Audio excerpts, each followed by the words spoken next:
Let's dig into this thing.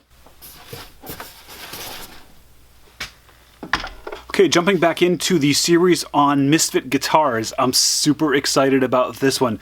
This is a Soviet Union era Formanto 2 Solo. I bought this online from a dealer in Ukraine, and all in, I've got less than $200 US invested into it. So this is like late 70s, early 80s Soviet Union guitar, and I love almost everything about this guitar. I love the body shape, first off. A lot of times these instruments that came from that era were kind of awkward and weird looking to Western eyes because we're so used to like the Fenders and the Gibsons. But I think this body style is really, really well proportioned and well done. I love the high gloss black with the green pickguard. Couldn't ask for a better combination. I love the triple pickups. I love the little sparkly bits in the pickups. This is a wicked cool guitar. The other thing I love about it is it has built-in effects. It has a phaser and a distortion, I believe. I'll have to look that up, which do not work at the moment. And this is going to be the crux of this.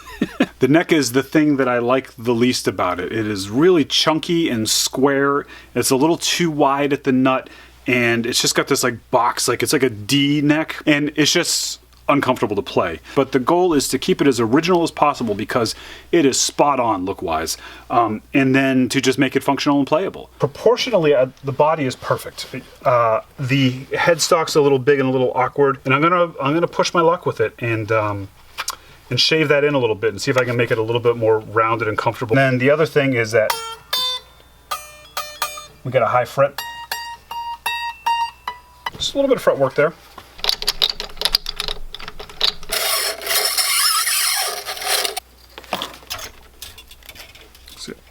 Just a little tough getting those out. It takes a 9-volt battery for the electronics to work, and you can see a 9-volt battery fits in that spot, but not when it's plugged in. And so I actually asked some people about that, and everybody's like, yeah, it should fit. Like, they're the same size, but it just simply doesn't.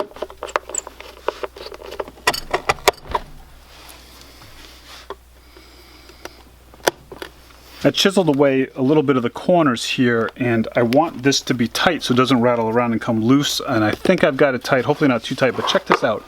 Someone had hit me to this before I started working on the guitar, but this little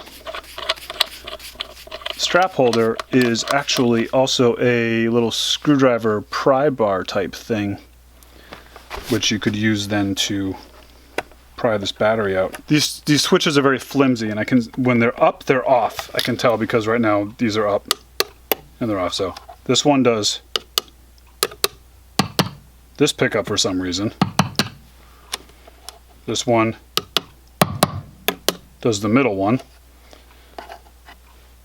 and that one does the rear. So these two are backwards. Can't wait to see in here because this thing is crazy. This is just a little, these just sort of hold that in place. Yep.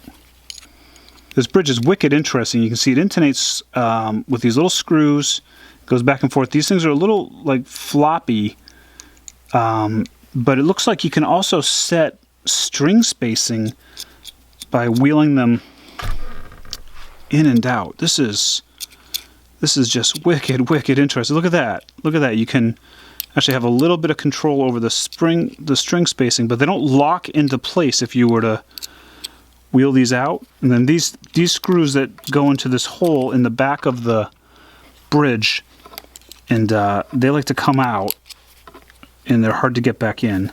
We don't have individual string height adjusters, but we do have this overall height adjustment.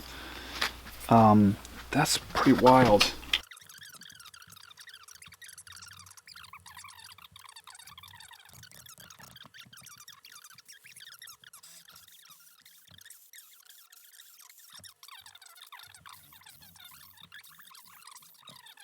You know, South Dakota, Wyoming, North Dakota, those are tough states. Here's where it starts to get a little sacrilegious. I love this body shape. I think it's very slick and modern and, well, timeless.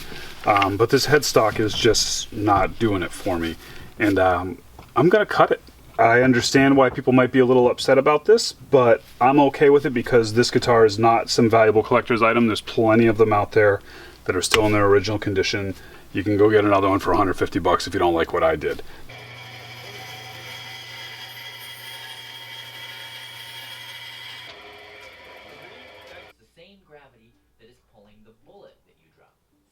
Well, I don't love it, but it's better than it was. It kind of looks like a Gibson got too short of a haircut or something.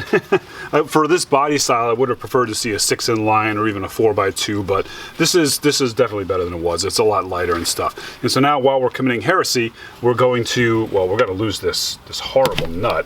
Let's get that out of here right now. It's a bit of balsa wood or something. We're going to just very, very lightly reshape this neck a little bit. Episode 300. Hope everybody has their hotel. I don't even know what sports you're talking about. All of them.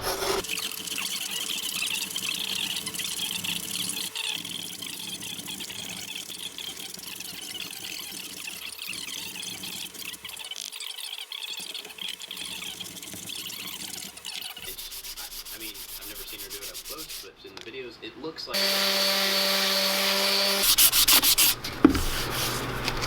This is more like a traditional, like, D neck.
Okay, so here's what the inside looks like. See, we have, this is like the main sort of traditional guitar switching going on here. And then over here we have these effects. I can't remove the pickguard all the way right now because I need to cut open this tape seam and disconnect the 9-volt battery lead here so I can flip this open. And then we have the ground is red for some reason.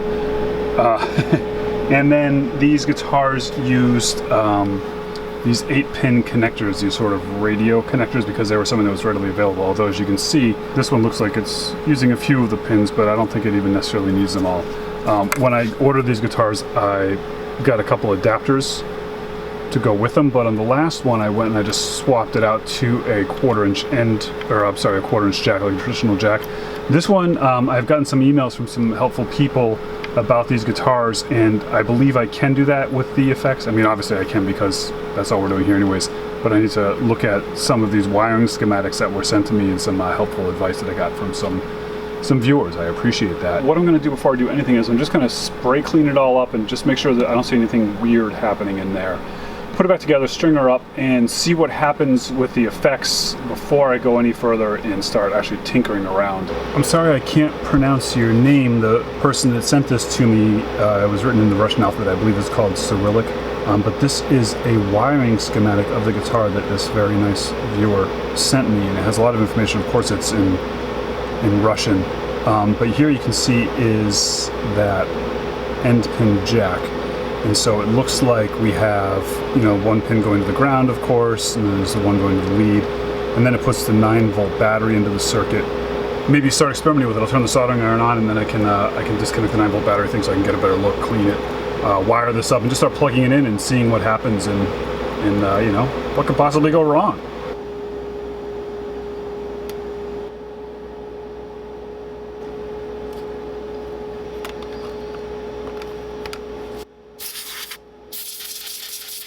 So lead, battery, ground, ground. It looks like that's it.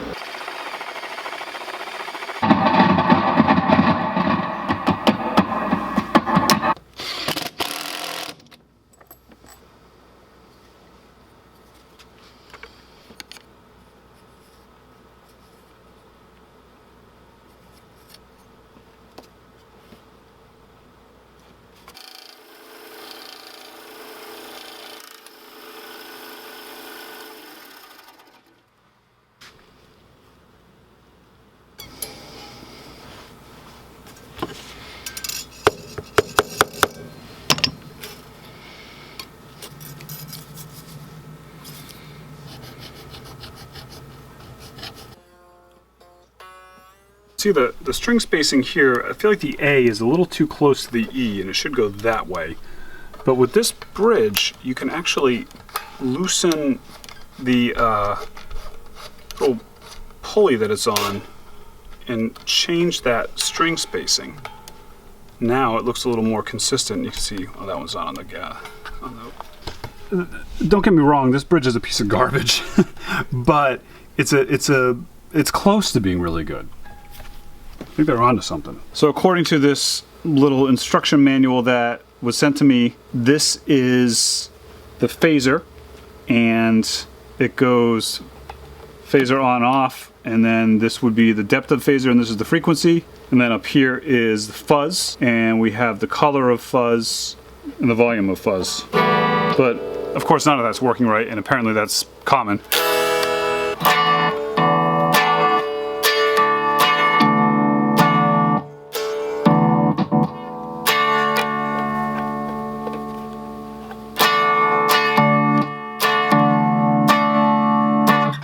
But regardless of whether this works or not, this switch is in such a horrible position, I don't think I can strum the guitar without hitting it. Maybe if there's a button here instead of a switch, or something lower at least, I don't know, just...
Alright, well I don't have a ton of time into this yet, just a couple hours into reshaping the neck and whatnot, and it's already playing a lot better because, well, it's actually playing and I've got most of the troubled notes out. It feels a lot better. The shape of the neck is much more comfortable and playable, and also not that glossy. I don't like those glossy, sticky necks. I like them to have a little bit more of a natural feel.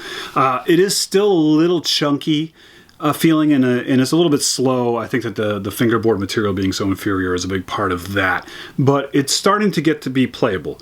The goal with this guitar was to take this whole vibe and this whole package, but make it usable and playable for a modern musician. You know, not necessarily reinvent the wheel. So that brings us to the next biggest problem, are the electronics. You know, everything I've heard is that these electronics never really worked right, and or they're difficult to make work right, and they're difficult to repair and whatnot. So now the next question is, do I want to dig in, try to solve the original electronics that are in there and make them work?